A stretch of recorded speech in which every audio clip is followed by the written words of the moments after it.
बिस्मिल्लाहिर्रहमानिर्रहीम। अस्सलाम वालेकुम। 6th क्लास बेटे उर्दू की बुक खोलें जी। बेटे हम पढ़ रहे थे मलका कोहसार मरी। आज हम पहले 4 सवाल कर चुके हैं, आज हम बाकी के सवाल करेंगे। ये है 5वां सवाल। मरी में बरकी कमकमों की रोशनी में कैसा लगता है?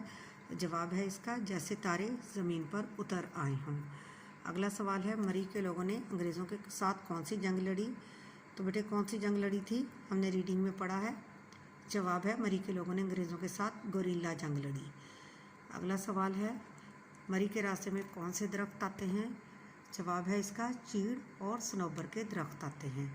आखिरी सवाल है अंग्रेज़ों को मरी में कदम जमाने का मौका कब मुयस्सर आया?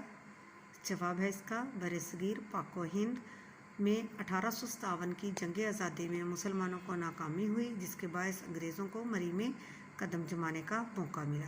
तो इस तरह बेटे आज हमारा जो है सवाल जवाब मुकम्मल हो गए और इंशाल्लाह जो है हम अगले दिन अपना बाकी की एक्सरसाइज करेंगे। ठीक है, मैं उम्मीद करती हूँ आप बहुत अच्छे से इसको याद करेंगे और अपनी कॉपी पे लिखेंगे मार्जिन लाइन लगा के और उन्वान, और आपने इसको अच्छे से कॉपी को तारीख़ और दिन लिख के फिर काम शुरू करना है। ठीक है, अल्लाह हाफिज़।